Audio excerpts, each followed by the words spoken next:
Good morning to all.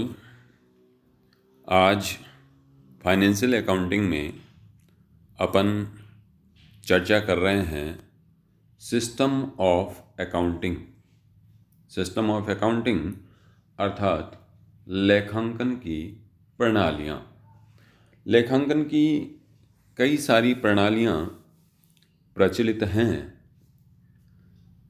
और ये कई सारी प्रणालियाँ इसलिए प्रचलन में हैं क्योंकि व्यवसाय या व्यापार का आकार अलग अलग होता है। बहुत बड़े व्यवसायी जिस लेखांकन प्रणाली का उपयोग करते हैं वही लेखांकन प्रणाली किसी छोटे व्यवसायी के लिए उपयुक्त नहीं होती है। इसलिए छोटे व्यापारियों के लिए अलग लेखांकन प्रणाली काम में लाई जाती है। ये लेखांकन प्रणालियाँ यानी सिस्टम ऑफ अकाउंटिंग दो आधार पर वर्गीकृत की जाती है। पहला है एक्रुअल बेस्ड। एक्रुअल बेस्ड यानी उपार्जन आधार पर लेखांकन प्रणालियाँ। तो उपार्जन आधार पर जो लेखांकन प्रणालियाँ हैं वो मुख्यतः दो हैं। एक है कैश बेसिस और दूसरी है एक्रुअल बेसिस। कैश बेसिस यानी नगद आधार पर और एक्रुअल बेसिस यानी उपार्जन के आधार पर। इसी तरह दूसरे प्रकार की लेखांकन प्रणालियां हैं वो कंप्लीटनेस बेस्ड है। कंप्लीटनेस बेस्ड का मतलब ये हुआ कि पूर्णता के आधार पर कुछ छोटे व्यापारियों के द्वारा अपनाई जाने वाली लेखांकन प्रणालियां अपने आप में पूर्ण नहीं होती, कंप्लीट नहीं होती, वैज्ञानिक नहीं होती, जबकि बाकी की लेखांकन प्रणालियां जिसको अपन सामान्यतः डबल एंट्री सिस्टम कहते हैं, दोहरा लेखा प्रणाली, वो अपने आप में एक पूर्ण लेखांकन प्रणाली हैं। तो आइए इन लेखांकन प्रणालियों की चर्चा करते हैं कि एक्रुअल बेस्ड पर और कंप्लीटनेस बेस्ड पर कौन कौन सी लेखांकन प्रणालियां हैं। लेखांकन प्रणालियों में उपार्जन यानी एक्रुअल बेसिस पर यदि अपन बात करें तो उपार्जन आधार पर जो लेखांकन प्रणालियां हैं, उपार्जन आधार पर लेखांकन प्रणालियां, उसमें एक है रोकड़ लेखा प्रणाली। रोकड़ लेखा प्रणाली यानी कैश सिस्टम। दूसरी है व्यापारिक प्रणाली यानी मर्केंटाइल सिस्टम। और तीसरी है मिश्रित प्रणाली यानी हाइब्रिड सिस्टम। याद रहे उपार्जन के आधार पर लेखांकन प्रणालियां तीन प्रकार की हैं। पहली रोकड़ लेखा प्रणाली, दूसरी व्यापारिक लेखा प्रणाली और तीसरी मिश्रित लेखा प्रणाली। रोकड़ लेखा प्रणाली के अंतर्गत क्या होता है, देखिए कि रोकड़ प्राप्ति या भुगतान पर ही लेखा किया जाता है, इसलिए इस प्रणाली का नाम है रोकड़ लेखा प्रणाली। जब कभी भी, जैसे मान लीजिए किसी व्यापारी ने माल बेचा, तो माल बेचने की प्रविष्टि, माल बेचने की एंट्री तब तक नहीं होगी जब तक कि रोकड़ की प्राप्ति नहीं हो जाती है। इसी प्रकार यदि व्यापारिक लेखा प्रणाली है तो देय होने पर लेखा किया जाता है, ड्यू बेसिस, एक्रुअल बेसिस पर। जैसे ही माल बेचा तो बेचते ही उसकी एंट्री होती है, भले ही पैसा प्राप्त हुआ अथवा नहीं हुआ। तो ये बेसिक डिफरेंस आ गया दोनों में, रोकड़ लेखा प्रणाली और व्यापारिक लेखा प्रणाली में। रोकड़ लेखा प्रणाली के अंतर्गत उधार का लेखा नहीं किया जाता है और इसी कारण से स्कूल, क्लब, धर्मार्थ संस्थाओं द्वारा इस प्रणाली को अपनाया जाता है। यानी रोकड़ लेखा प्रणाली के आधार पर किन संस्थानों में लेखांकन होता है, तो हम बताएंगे स्कूल, क्लब, धर्मार्थ संस्थाएं, क्योंकि ये वो संस्थाएं हैं इनमें उधार का लेन देन बिल्कुल नए के बराबर होता है। आप जानते हो स्कूल या कॉलेज में जब एडमिशन लेते हो तो एडमिशन लेते ही आपको फीस जमा करवानी पड़ती है और उसके बाद वर्ष भर आपकी कक्षाएं होती है, पढ़ाई होती हैं, लेकिन ट्यूशन फीस आपको पहले ही जमा करवा देनी पड़ती है। कहने का तात्पर्य यह हुआ कि यहाँ पर उधार का कहीं कोई सिस्टम नहीं होता। इस कारण से रोकड़ लेखा प्रणाली से लेखांकन होता है। इस रोकड़ लेखा प्रणाली के अंतर्गत देखिए कौन कौन से खाते मुख्यतः बनाए जाते हैं। वर्ष के अंत में हिसाब देखने के लिए ये खाते सामान्यतः बनाए जाते हैं। प्राप्ति भुगतान खाता मुख्य होता है और आय व्यय का विवरण पत्र बनाया जाता है। अब व्यापारिक लेखा प्रणाली में उधार और नगद दोनों का लेखा होता है। इस कारण से अधिकतर व्यावसायिक संस्थाओं के द्वारा मर्केंटाइल सिस्टम ही अकाउंटिंग के लिए अपनाया जाता है और इस सिस्टम में व्यापार एवं लाभ हानि खाता आय व्यय विवरण के स्थान पर लाभ हानि खाता बनाया जाता है। प्राप्ति भुगतान खाते की यहाँ पर आवश्यकता नहीं रहती है। कैश अकाउंट से सारी सूचनाएं मिलती रहती हैं। तीसरी है मिश्रित लेखा प्रणाली। और इस मिश्रित लेखा प्रणाली जैसा कि इसका नाम है मिश्रित यानी हाइब्रिड, तो ये रोकड़ लेखा प्रणाली और व्यापारिक लेखा प्रणाली इन दोनों का मिश्रण है। इसके अंतर्गत रोकड़ एवं व्यापारिक प्रणाली का मिश्रण है। तो प्राप्तियों को तो रोकड़ के आधार पर एवं व्ययों को देयता के आधार पर दर्ज किया जाता है, यानी रिकॉर्ड किया जाता है, यानी लेखांकन किया जाता है।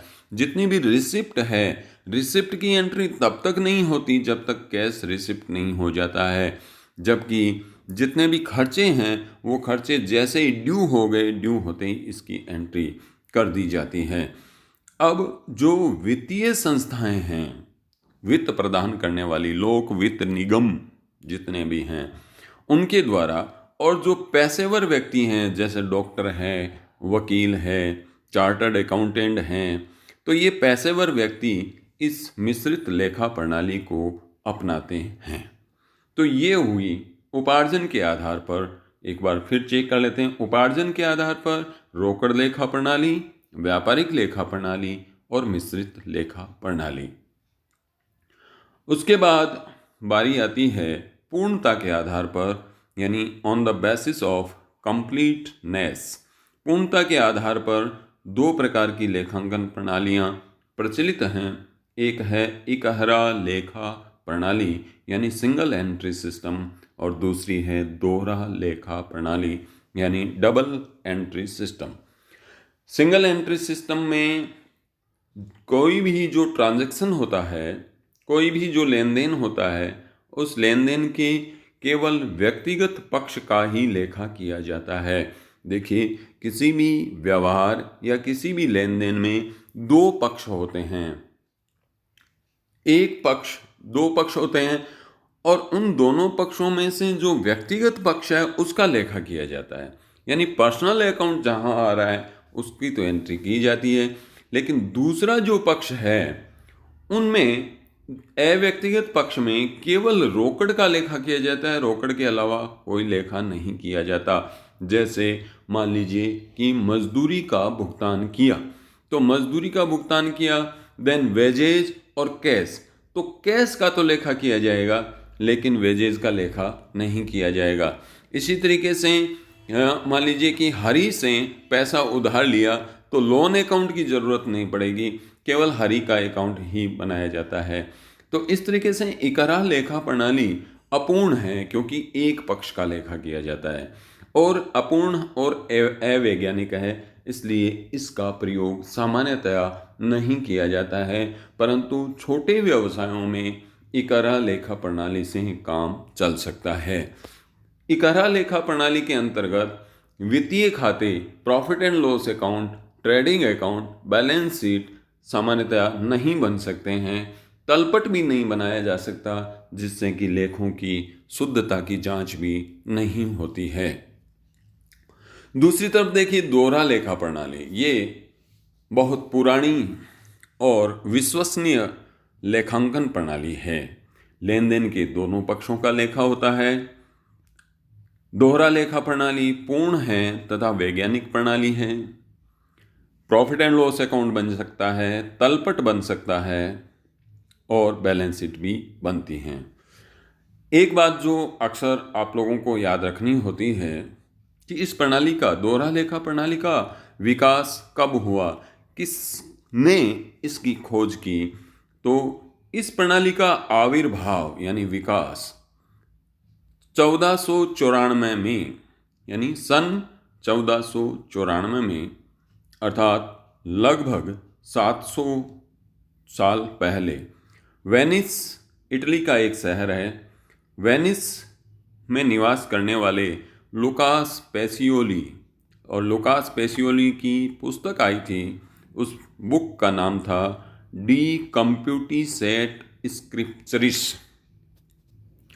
तो इस डी कंप्यूटिसेट स्क्रिप्चरिस नामक बुक में लुकास पेसियोली ने 1494 में पहली बार इस दोहरा लेखा प्रणाली की चर्चा की थी।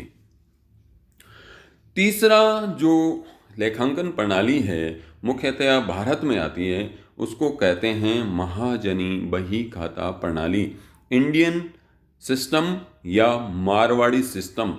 और ये इंडियन सिस्टम या मारवाड़ी सिस्टम जो अकाउंटिंग का है वो भी पूर्णतः वैज्ञानिक है और दोहरा लेखा प्रणाली पर आधारित है।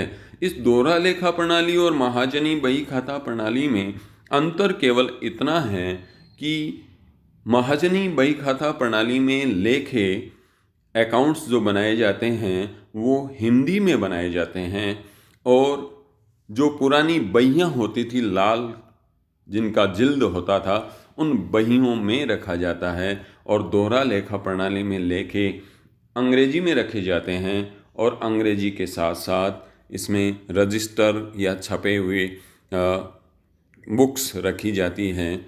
यही मुख्य अंतर है, बाकी कोई अंतर नहीं है, दोनों का सिस्टम बिल्कुल एक जैसा है और ये इंडियन सिस्टम है।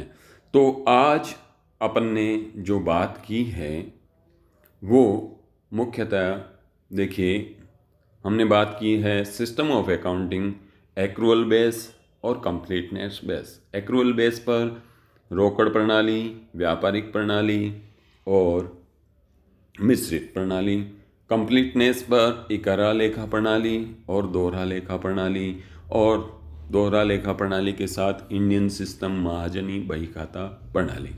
तो आज के इस लेक्चर में इतना ही। आप सब लोग इस लेक्चर को पूरा देखें, सब्सक्राइब करें और टेस्ट देने के लिए तैयार रहें। Thank you.